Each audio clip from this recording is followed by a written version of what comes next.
And let's talk about the issue of cooking up a Palestinian state in the heartland of the Holy Land. Does that sound smart to you? You have a tiny country called Israel. We have an ancestral homeland in the mountain range in the center of the country. And now, guess what? The Americans want to be at it again. Instead of protecting Israel, they want to divide Israel. They want to get together with Saudis and the Qataris and fulfill what? The jihadist ambition to divide Israel and destroy Israel. Let's watch news coverage from ILTV to understand really what's going on. In a significant diplomatic development coming out of the United Nations Security Council, the United States is pushing forward a draft resolution that includes Trump's comprehensive plan for the Gaza ceasefire. The UN will vote Monday on the draft that is framed as, quote, a credible pathway to Palestinian self-determination and statehood. Wait a minute. Let me get this straight. Let me just get this straight. So basically, we were attacked by jihadis from land that Israel ceded to Hamas, to the enemies of Israel. It ceded it first to the Palestinian Authority, and then Hamas took it over. They attacked us from that land that they built a base. Instead of using it to build hospitals in a free world and a free economy, they used it as a forward base of jihadist operation against Israel. They understood that Israel was weak instead of strong. People like myself were saying you're signaling the wrong thing. When you give away your land, they don't think that you're compromising for peace, and it's really beautiful that you're willing to share your heartland with another people because you're committed to peace. And all these Israelis that thought it was going to look good in the Arab eyes because they'll believe that we want peace. More than anything, we want peace. They didn't want peace. They wanted pieces of you until they got all of you. And they understood that you're giving away the land. You're weak. Weakness is what they understood. And now they attacked us hard. They attacked us hard on October the 7th, 2 years ago. And altogether, almost 2,000 people have been killed through the war, through the initial attack, and then the following war. And how was this war supposed to end? It was supposed to end with such a complete and total vanquishment of the enemy that the women of the jihad would be like, Allahu Akbar, what happened to us? But instead, they're going, la, la, la, la, la, la, la, la. Because instead of destroying every last jihadi, instead of taking over the land and resettling it, we, dilly-dallied and killed a lot of folks but destroyed a lot of houses, but didn't finish the job, like you didn't finish a cancer, like my wife Malka says. And so we did not send a signal to the jihad that you're done for forever. We did not send a signal to the international community that we ain't never leaving this part again. We did not enunciate a new policy that said clearly that whenever you start with Israel and you lose any land to Israel, you will lose it and forfeit it forever, which is the policy of it, should be the policy of Israel, should be the enunciated policy of Israel. When you start up with us and you lose land to us, which you will, in war, you will lose it forever. Instead, we've allowed a whole section to remain in their hands, a ton of their fighters to continue to control everything, including the food, and all the so-called humanitarian aid. Let's call it jihad aid. And instead of signaling to the world with clarity, that we shall never leave, and that we're here back forever, and that jihad has nothing on us, and that what we give back to the jihad is total destruction, instead of doing that, we did not signal that totally. We signal to them, well, maybe you have a place to stay. Maybe there is some place that we can negotiate with you. And of course, then the Americans got involved. And instead of what they promised that they would do, which is to see the ridding of the jihad and Hamas, instead they're saying now, well, maybe Hamas will stay. And now maybe the Turks and the Qataris will help fix up Gaza, repair Gaza. You mean keep it jihadi? Because these are jihadist supporters. And now the Americans, sensing that we're not going to take care of business, have gone over to the other side. Their business partners, the Saudis and the Qataris, They're literally their business partners. Literally their business partners. And if you want to put a nice spin on it, you can explain that they're actually very ignorant, both the Americans and those Jewish Americans, Kushner and Witkoff.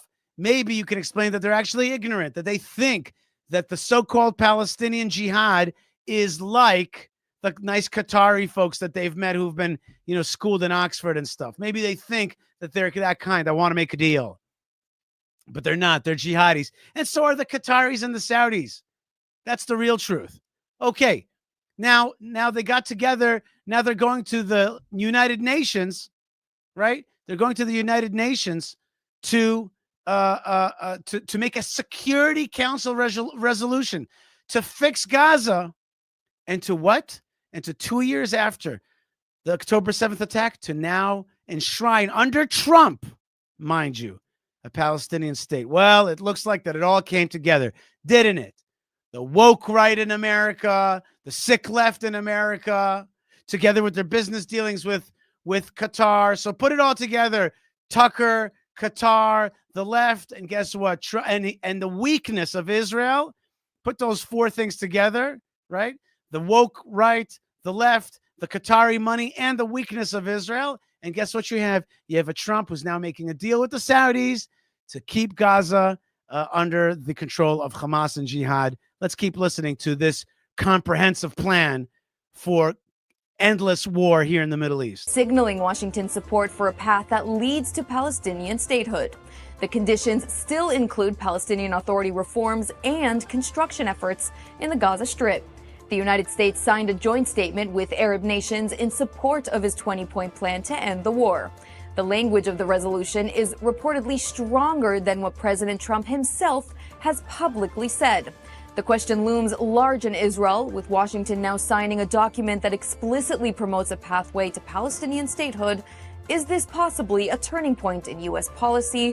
And what will it mean for Jerusalem's firm opposition to any such framework? Firm opposition to any such framework, right? Why? Because Netanyahu says all the time, I'm against Palestinian statehood. If you're against it, then destroy this thing that's creating Palestinian statehood in our land. You can say that you protested, but if you don't get rid of it, then it's like somebody coming into the cancer ward being like, I am 100% against this cancer, but I don't want to do anything about it, and it's growing inside. So what?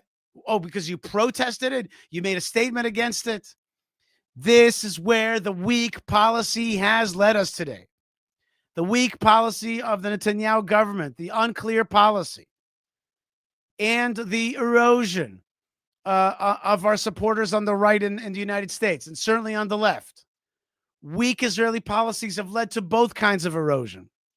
And of course, the powerful influence of the Qatari money and the Saudi money and the make a deal with Trump. And then the bad influence of American Jews. I'll put that as a fifth. I'll put that as a fifth. The bad influence of other actors who think that they're going to make peace in the Middle East by giving away Israel's land. You're not going to make peace. You're going to make continuous war. Your ideas, the completely uncreative ideas, the completely done ideas that have been done so many times previous, you want to do it again. And you're gonna act smart. It's gonna sound smart. Well, we're gonna give a part to, and they're gonna reform. Yeah, the PA is gonna reform. The PA is not gonna reform. Have you ever heard? Did you ever hear like Elliot Ness or Rudy Giuliani being like, I know we should make sure that the mob will reform. Let's put the mob into a reform thing. Maybe they can become a reformed mob. You ever hear when Giuliani was prosecuting the mob in New York that he was going to reform them? Was that going to happen? You don't reform the mob. You can't reform the mob. The mob is unreformable. They're the mob. You can't reform the jihad, either the suit and tie jihad or the kafia jihad. You can't reform it. Sorry. And while we wait for Jerusalem's response, Trump powers ahead with his plans to normalize ties between Israel and Saudi Arabia. His plan, selling F-35s to the Saudis. In Hebrew we say, Po kavur kelev. Here is where the dog is buried. That's what we say in Hebrew. This is what it's all about, isn't it? There's money. There's money to be made. F-35s to Saudi Arabia, $1 trillion deal with Qatar. Who knows? Maybe you can nationalize some of the oil fields, gas fields off of Israel's shores if you're going to be in control of Gaza. A sweetness. There's a sweet smell. It's a good deal. The art of the deal. You see, my Turkish friends want it. Erdogan, my new good-smelling friend Giuliani wants it. The Qataris want it. The Saudis want it. There's a lot of money there. There's a lot of Trump casinos that could be, built in various places. It's sweet. It's sweet. It's sweet right there. It's going to be good for the American businesses. They're going to be selling arms. Oh, the arms folks, they're a powerful lobby. You think AIPAC's a powerful lobby? Believe me that Grumman is a bigger lobby than AIPAC. Okay, they're better friends over there. Don't worry about that. They are better friends. And so now we're starting to understand the picture of how this really looks like. Okay, Israel's a little bit weak. The Qataris are strong. The money's strong. The Turks are strong. The Saudis are strong. And 2 years after an attack from a jihadist entity that took over Gaza, now it's going to be a part of international law, the recognition of a jihadi-controlled Gaza. Why not? If Giuliani can control Syria, he's a jihadi. If Erdogan, if we're cool with Erdogan, if we're cool with Qatar, that is run by the ideas of Qaradawi, right? If we're cool with all these jihadis, why not in Gaza? Israel's obviously cool with it, and it's going to make a little bit of money. It's matok. It's sweet. It's sweet to me. Speaking abroad, Air Force One, Trump confirmed that Riyadh. Which Air Force One? The nice new one? Wants to purchase, quote, a lot of F-35s. Have a listen. I'm looking at that. They've asked me to look at it. They want to buy a lot of 35, but they want to buy actually more than that fighter jets, yeah. Well, the Abraham Accords getting Saudi Arabia. And the Abraham Accords will be a part. We're going to be discussing. I hope that Saudi Arabia will be going into the Abraham Accords fairly shortly. Wait, you know what? Saudi Arabia and the Abraham Accords sounds nice, but is there going to be in Israel? Shrinking, erosion. I mean, I know there's going to be in Israel because I believe in Hashem. I believe in this nation. I believe in God. But like this Abraham Accord stuff, it's starting to become a problem, not a benefit. I'm like Mr. Abraham Accords. I love it. I love making relationships with our regional Arabs. But the way you do it is through strength. They respect you. This shrinking Israel in favor of a jihadist Gaza, the Abraham Accords are nothing going to be. They're going to be nothing but lip service. They're not going to respect you. They want to eat you. They want to eat you alive. Okay. And when they smell weakness, it's like that shark in Finding Nemo. Ooh, that smell. Smell of weak Jews. Yum, yum, yum, yum, yum. No. Jews are friends, not food. The smell. Okay. That's what I want. And when Jews are weak, it's because the blood goes right into their nostrils over there in jihad land. Remember the Saudis, right? Don't let them fool you. These are the guys who invented Wahhabism. Wahhabism, friendly name for Sunni jihadism, right? So if we're weak, that smell of blood, and a few F-35s, everybody's a winner. And the Jews are shrinking. Maybe we'll get rid of them in toto. The push for a deal between the U.S. and the Saudis comes just days before Crown Prince Mohammed bin Salman arrives at the White House for high-stakes. Look, this is what I have to sell to you. I've got this blimp, F-35. Look at Chinook. I could sell it to you. I could make a very good deal. Nobody's ever heard of a deal like this. This deal is so good. I can make you a deal. Come on, let's make a deal. I wrote a book, The Art of the Deal. Look at this. Look at this deal making. It's like, look at the picture. It's like mamash, like a Middle Eastern shuk, a Middle Eastern market. Look at it. Look at that smile. Yes, my friend. Please sell me. Sell me the F-35. I'll sell you some oil. We'll build the Trump casino. Casino is illegal in Mecca, but in my new city, Neom, it will be very successful new Trump casino. You will like it very much. Talks. The report says Trump told the Crown Prince in a phone call last month that now that Washington has brokered a ceasefire in Gaza, he expects Riyadh to take steps toward normalization. U.S. officials say the message was clear. I like him in the longer beard. Do you agree with me? When he's got the longer beard, MBS. I like that a little bit better. The short cropped, I don't know, less trust kind of. When he has the longer beard, I'm like, that's a serious Arab. You know what I mean? When you do that thing, I just think you're some kind of, playboy in London. I don't like that. I don't trust you here. I want to see you with the longer beard. Okay, buddy? Here, we delivered what you asked for. Now it's your turn. The White House meeting is on Tuesday and is expected to focus on a possible U.S.-Saudi defense pact. Israeli officials arguing that regional cooperation with the Gulf could transform the Middle East, but not at the cost of Israel's security. Defense officials are closely monitoring the talks, with Israel's qualitative military edge protected by U.S. law. Any transfer of advanced F-35s to Saudi Arabia would require strict safeguards. Officials stress that concern is not only the current Saudi government, but long-term regional risks, including future regime shifts for foreign intelligence penetration. And So do you understand what she's saying? Let me give you the explanation of what she's trying to say. She's saying that what the Israelis are really worried about is that the Saudis are going to have too many of these F-35 advanced planes. Okay. And if they do that, then the regional power, it could shift, that they'll have more advanced planes and rockets and intel gathering capability. And she's saying that the Israelis are nervous about that. But she's not saying that Israelis are nervous about creating a Palestine in our heartland. Let me tell you something. We can deal with the Saudi pilots, okay? We can deal with the Saudi pilots. We could deal with Saudi airplanes. What we can't deal with is the erosion of our heartland and filling it with weapons and jihadism and the erasure of the Jewish story. That's a much bigger challenge and story than this concern about, Saudi having too many airplanes.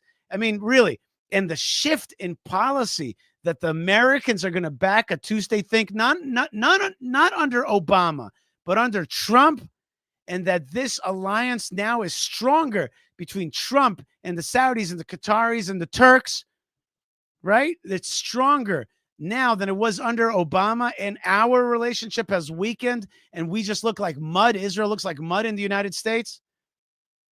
I mean, things are shifting. Like, Israel better have a wake up. You better wake up.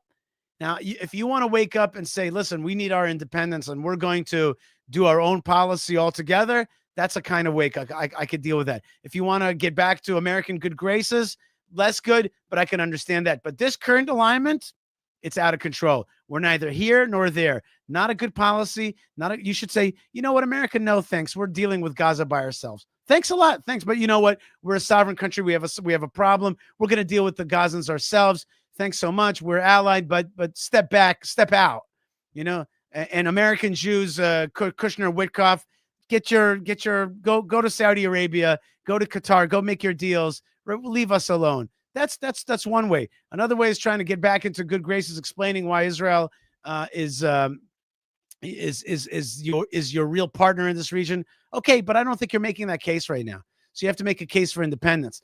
But no matter what, though, right now, America is getting in our business and doing the same old, which is trying to shrink our homeland, this time at the Security Council. Ceasefire in Gaza has been holding over the weekend, but not without incident.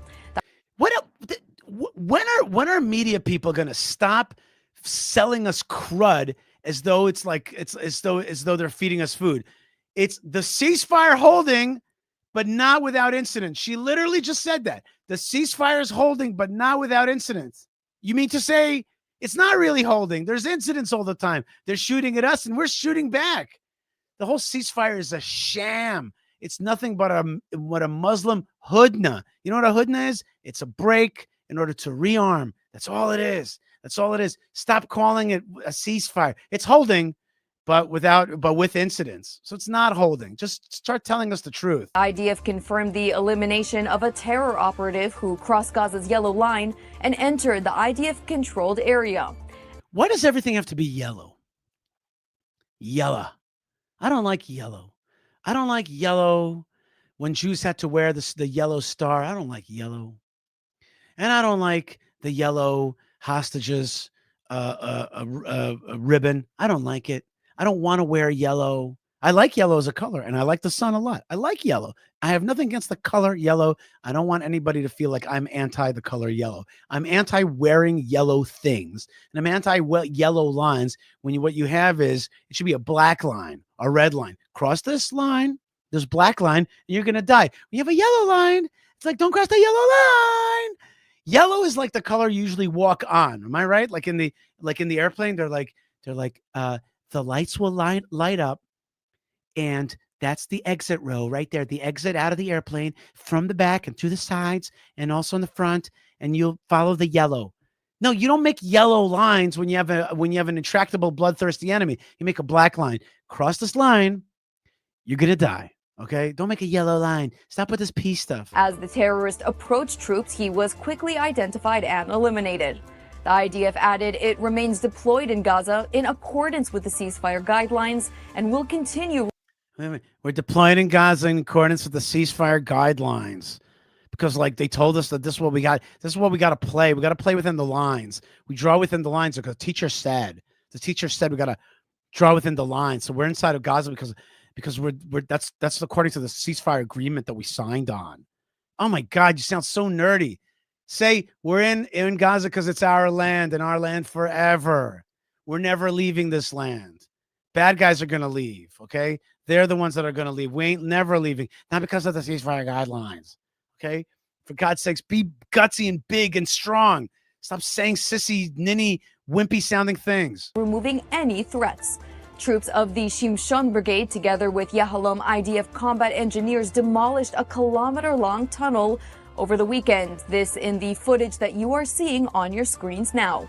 Now, this underground tunnel was used by Hamas terrorists to kill 3 IDF soldiers of the Shimshon Brigade exactly 11 months ago. Captain Eli Gavriel Atedgi, Staff Sergeant Netanel Pesach, and Sergeant First Class in the Reserves Hillel Diner, may they all be of blessed memory. May their blood be avenged. May their blood be avenged. Don't give us the weenie version. In Judaism, when Jews are killed in the line of fire by Jew haters, we say, Hashem yinkom damo, may God avenge their blood. May their memory be a blessing. May we avenge their blood. May we clean out the jihad so not another hair falls. May we spill the blood of our enemies, those that want to destroy Israel. Our rabbis tell us, our sages tell us, Hakam lo gechash kem lo go. When somebody wakes up to kill you, get up earlier and get them. So do me a favor and use the proper lingo when we're fighting a war. This is a war, lady. It's not like playtime with Mr. Rogers, Mr. Jihadi, playtime with the yellow line. We're here because the teacher said. No, it's not. May their memory be a blessing. Maybe there be a light. May we avenge their blood, destroy our enemies. Let's be real. This is war. I'm not talking crazy talk. I'm talking normal talk from when you're at war with your enemies. Go around the world and you'll see the same. Why does it have to be different here? Why do we have to be so nice with the white gloves with our enemies? Why? Fallen heroes like Hillel Diner, who left behind a young widow of just 21 years old, are still being mourned by their families and communities. And with the demolition of the tunnel in which they perished, these families get even the tiniest glimpse of closure. But there are families who have yet to receive closure. As the body of Meni Godard, age 73, was returned from Hamas captivity over the weekend, 3 hostages still remain. Staying hostage Dror Or, Master Sergeant Ran Gvili, and Thai national Sudisak Rintalak. I hope that those bodies come back. I do. I really do. But the way she said it is also a bit of a fib. She said 3 hostages remaining. No. 2 things I want to say about that. Dead hostages are bodies, and may we get their remains. But don't tell me that the 3 hostages are remaining, because when you use that language, you might be saying, well, we have to do more to make peace and to get the bodies back and do all kinds of crazy stuff. No, there are 3 bodies left. Okay. Now destroy the enemies and don't wait for those 3 bodies to come home. Plus, there's one more thing I want to say. I keep on wanting to say this. I want to say this, and I want everybody to hear this very clearly. There's one more hostage that we don't seem to ever talk about. That hostage is the land of Israel itself. The land of Israel is held hostage by the jihad. The land of Israel is held hostage by Hamas, by Gaza, by the Gazans. Okay. When it's not in Israeli control, that land is a hostage. That land is a living being, the land of Israel. It's our land. It's our motherland. It's our beloved land. When it's held hostage, it's also just as painful as those hostages that are being held. All right, let's just for a second watch Netanyahu as he starts reacting to this diplomatic tsunami that's happening right now. All right, let's watch this. All right, hold on one second. Here's Netanyahu walking into the cabinet meeting.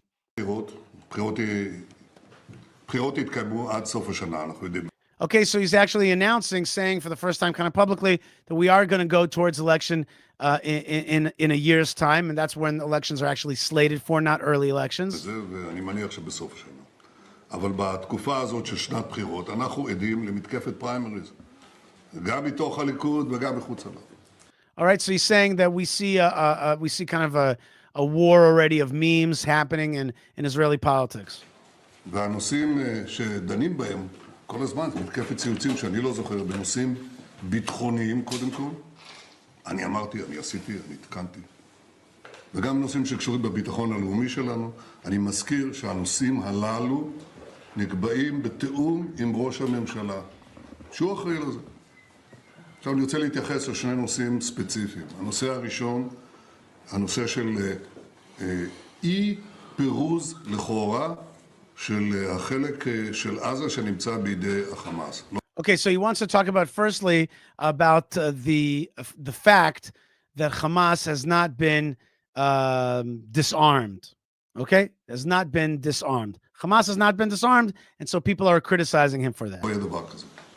גם בתוכנית 20 הנקודות או בכל דבר אחר, השטח הזה יפורז. Okay, look at this mistranslation. They say this area will be hardened and Hamas will disintegrate completely. I don't know. They're using AI and it's all misunderstood. He's saying that this land, Gaza, will become demilitarized and Hamas will become disarmed. Okay, people are asking him. He's saying even in the Trump 20-point plan, it says that this area will be Hamas, demilitarized Hamas and disarmed Hamas. Hamas יתפרק מנשקו. או שזה יקרה בדרך הקלה, או שזה יקרה בדרך הקשה. ככה. Okay, he says it's either going to happen the easy way or the hard way. Indeed, Hamas will be disarmed, he says. אמרתי, אני וכך אמר גם הנשיא טראמפ. ובאשר למדינה הפלסטינית, ההתנגדות שלנו למדינה פלסטינית בשטח כלשהו מערב לירדן, ההתנגדות הזאת קיימת ושרירה, היא לא השתנתה כהוא זה. Okay, he says our commitment is to stand firmly against the Palestinian state. Remember, by the way, that Israel still allows a Palestinian Authority to operate within Judea and Samaria and to pay money to terrorists, right? So you could say that you don't want a Palestinian state. Fact is, tremendous population growth of Arabs in Judea and Samaria. There might be up to 2 million there today, and there's 2 million Arabs in Gaza. So you've given away Gaza. Netanyahu voted for it. You could say that you're against the Palestinian state west of the Jordan River, which he just did, but you still allow Palestinian Authority to exist and to get international recognition. And now it's going to the Security Council with U.S. approval. I'm pushing back, he says, these efforts tens of years, right? In 1997, he gave away most of Hebron to the Palestinian Authority.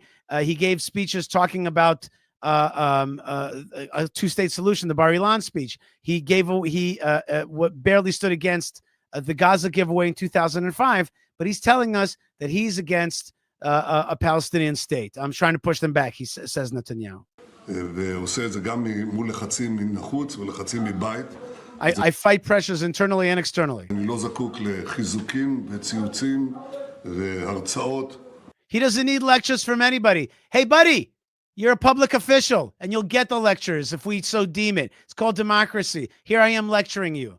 Okay? Yeah, you're giving away the land of Israel. Yeah, you've allowed a diplomatic tsunami to come up against us. Okay? You don't want my tweets. You don't want other ministers to tweet. Stop giving away the land of Israel. I don't need reinforcements, tweets, lectures from anybody. I think you do. Okay? Sue me. מצד איש, לאחרונה אנחנו עדים לשני סוגים של התפרעויות שאנחנו דוחים מכל וכל. אחד זה ההתפרעות נגד נבחרי ציבור. He says that there's a kind of violence out there in the streets against elected officials. שרם, והייתה אלימות כזאת נגד חברנו רק אתמול, חבר הכנסת בן צור.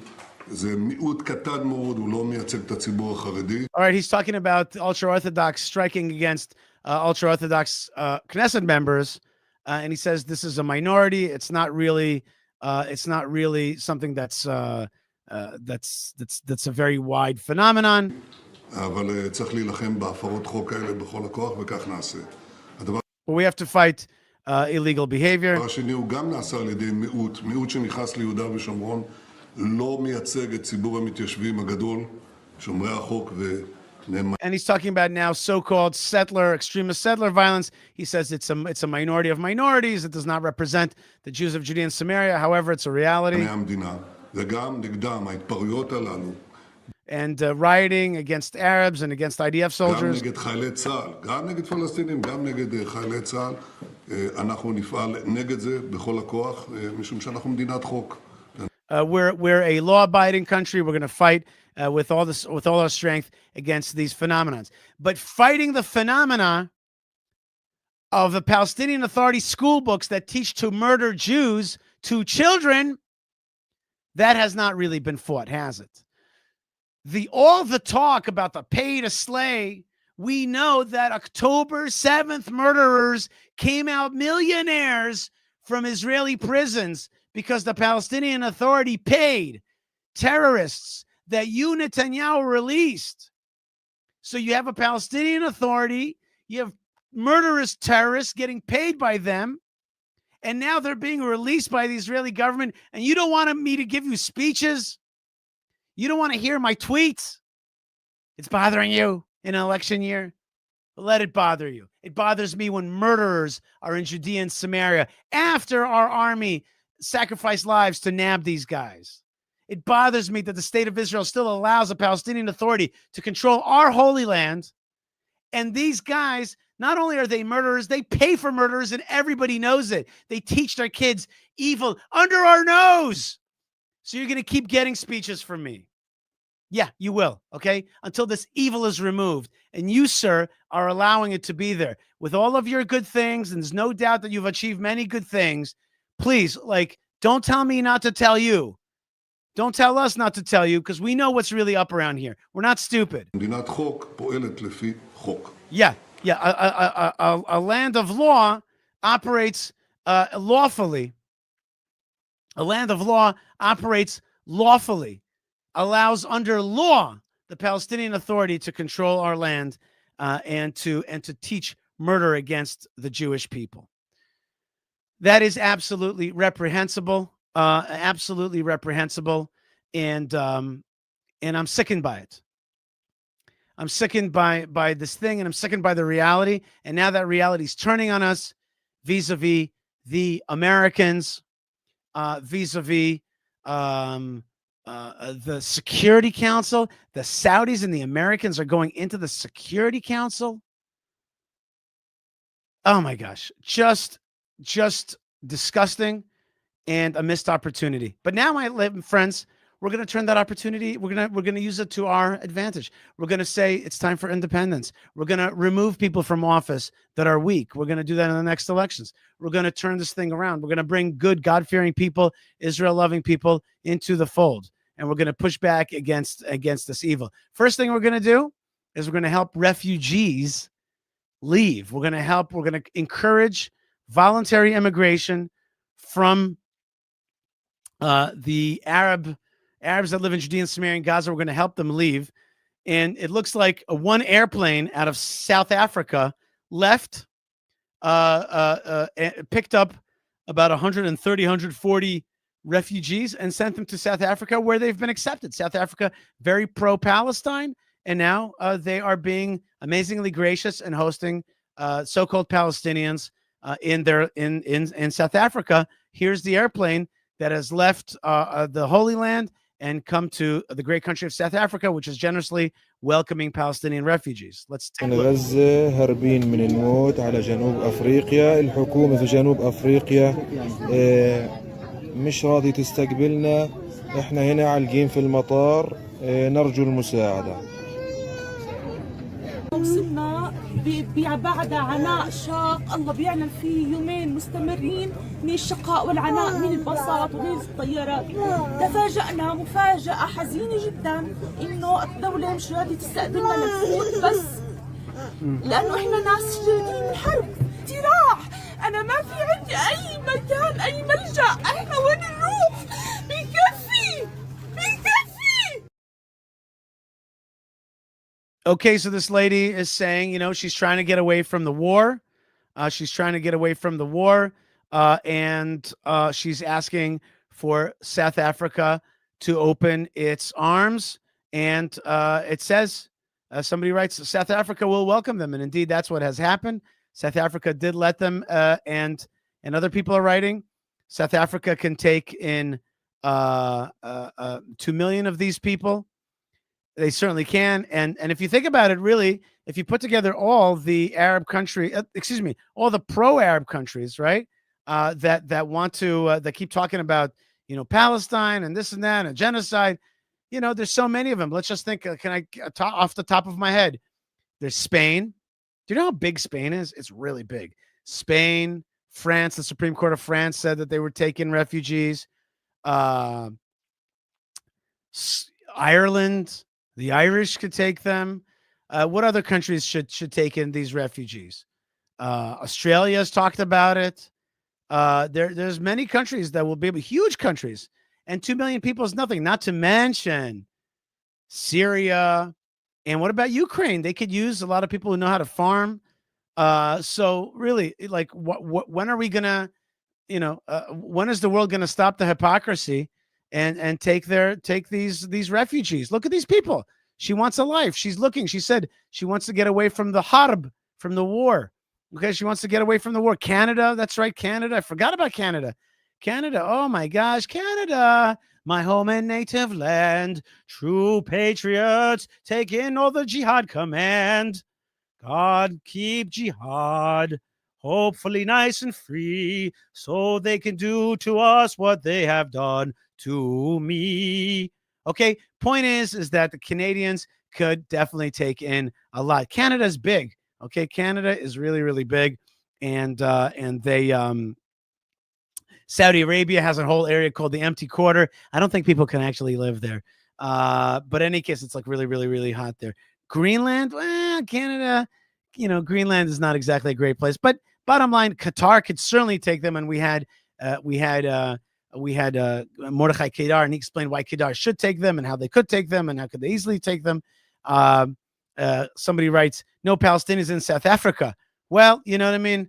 South Africa is a quite pro-Palestine place, so I think they could take them.